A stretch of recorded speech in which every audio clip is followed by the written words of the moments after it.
One age-old problem has always been human suffering in light of God's omnipotence and his benevolence. And I suppose that would include COVID-19. Why does God allow suffering? Many years ago, Rabbi Harold Kushner wrote this national bestseller entitled, and this is the cover of that book, When Bad Things Happen to Good People. And he wrote it after losing his son to a rare disease. I think he was like 6 or 7. And he's a conservative rabbi, believed God, but he lost his young son. And he was devastated. He wrote this book, and this is an excerpt from that book. He says this, quote, I believe in God, but I do not believe the same thing about him that I did years ago when I was growing up or when I was a theological student at a seminary. I recognize his limitations. He's limited in what he can do by laws of nature and by the evolution of human nature and human moral freedom. I no longer hold God responsible for illnesses, accidents, and natural disasters because I realize that I gain little and lose so much when I blame God for those things. I can worship a God who hates suffering but cannot eliminate it more easily than I can worship a God who chooses to make child suffer and die for whatever exalted reason. What Krishna does is he alters his theology to render God as good intention, benevolent, but helpless, not omnipotent, to alleviate human suffering. So God is benevolent, but he is not all-powerful. Many agree that Krishna's perspective was very reasonable. Now, C.S. Lewis, in his book, The Problem of Pain, does write this. He says, quote, if you ask me to believe that this human suffering is the work of a benevolent and omnipotent spirit, I reply that either there is no spirit behind the universe, in other words, there's no God, or else a spirit indifferent to good and evil, or else an evil spirit. Now, while Krishna did not give up on God's existence or settle for an evil God, his final version was a benevolent yet weak God who is unable to help us. He's impotent. He cannot do anything to help us. Here I present a brief response regarding this incredibly difficult and perplexed problem.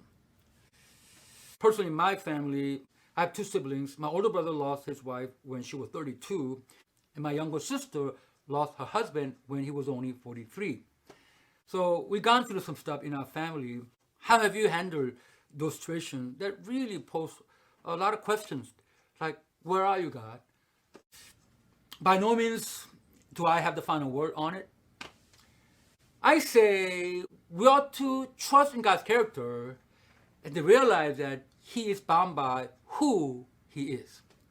He never does anything that is out of accord with the core of his being, his ontology. Thus, inasmuch as it is impossible for God to lie, it is impossible for him to create a robot who would love him at the push of a button. Once the decision was made to create men, the nature of God necessarily demanded that a creature with free will is created. Now, if you agree with the following statement by C.S. Lewis, he said, quote, rational creatures should fully surrender themselves to their creator in obedience, end of quote. If you agree with that, then you must agree with its opposite, which goes like this. Rational creatures should have the ability not to surrender themselves to their creator in disobedience. If this isn't so, then our willing obedience to God would mean nothing. It's meaningless. That's to say, human choices, whether good or bad, must be consequential. Invalidating them so that all human decisions look and feel the same also goes against God's character. If we are made to be like robots, we'll be having a different conversation. In fact, we won't be having a conversation because robots would not be thinking freely like we're doing right now, even question God's goodness. We are able to do this because we are free moral agents, which reflects God's character of love. Thus, the world in which we live, where there is evil, is necessarily consistent with who God is and his character. We should always be mindful of the following. God did not create evil, but it came into existence when Lucifer, also endowed with free will, divested himself of goodness by rebelling against God. Then Adam introduced sin into the world by acquiescing to the devil's urging to rebel against God. It's a familiar story that we all know. The pain and suffering in the world are the direct consequence to sin that continues to saturate the world. And while we are very, very mindful of all the terrible things that have happened in this world that took away our loved ones, we will never know how many potential disasters God prevented because he is good. So we will never know how many disasters have been averted. Therefore, we don't talk about those. But we do talk about those disasters that did happen, and we do question him. So just keep that in mind the next time you wonder about God's goodness. Now, let's take a moment to consider this question. From a distance, it appears as though a man in a white robe is about to cut off somebody's limb with a knife. Horrified, you cry out, "Cut it out!" No pun intended. And then you hurriedly run to stop this madness. This man in a white coat is about to amputate somebody's leg, and you hurry go there to stop him from committing this horrific act. Is there any explanation that would exculpate this man in a white robe from being condemned as a horrific criminal about to do a terrible act against this person? Yes, if this man in a white robe happens to be a surgeon who's about to amputate a badly infected leg to keep the infection from spreading into the rest of his body.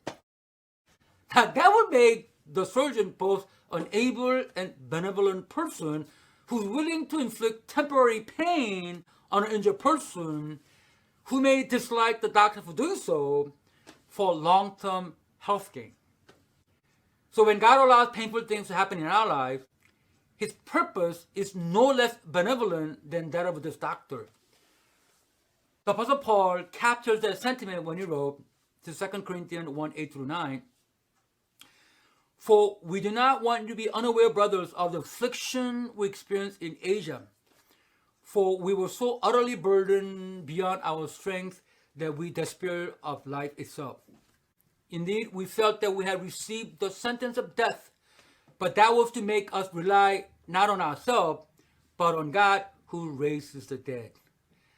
Yeah, I mean, Paul experienced incredibly difficult circumstances and even felt like he received the sentence of death. And yet, in the midst of that, he came to realize that God allowed these things that cause great suffering in his life not to rely on ourselves, but on God who raised the dead. Ultimately, if our hope is only in this world, then none of the things I said make sense. But it makes sense if we know that our destiny is not here, but in the world to come. Ultimately, we could delay asking questions until we get to heaven and then ask, "What's up with that, Lord? How come these things happen?" Why? Because of this. You see, remember this book, When Bad Things Happen to Good People? Right. I disagree with this title. It's not when bad things happen to good people. It's actually when good things happen to bad people. That is to say, when mercy happens to bad people. I think we have exalted view of ourselves, so we feel we're entitled to only good things. We get bad things. We deserve bad things. Why? Because we live in a fallen world. Yes. You know why it doesn't look as fallen? It's because of God's mercy. Mercy is keeping us away from receiving the due punishment we deserve. Instead, he gave us his grace. It's we're not good people, we're bad people, we're sinners, but we receive good things. This is the gospel. When good things happen to bad people, that is to say, when grace happens to bad people. You see, ultimately, we may have a case or two against God in this lifetime, but at the cross, at worst, we could say, Lord, I'm going to hold my judgment until I get to heaven because you suffer. That is to say, your son suffered so that we don't have to. And that is ultimately the gospel. And that's what we believe.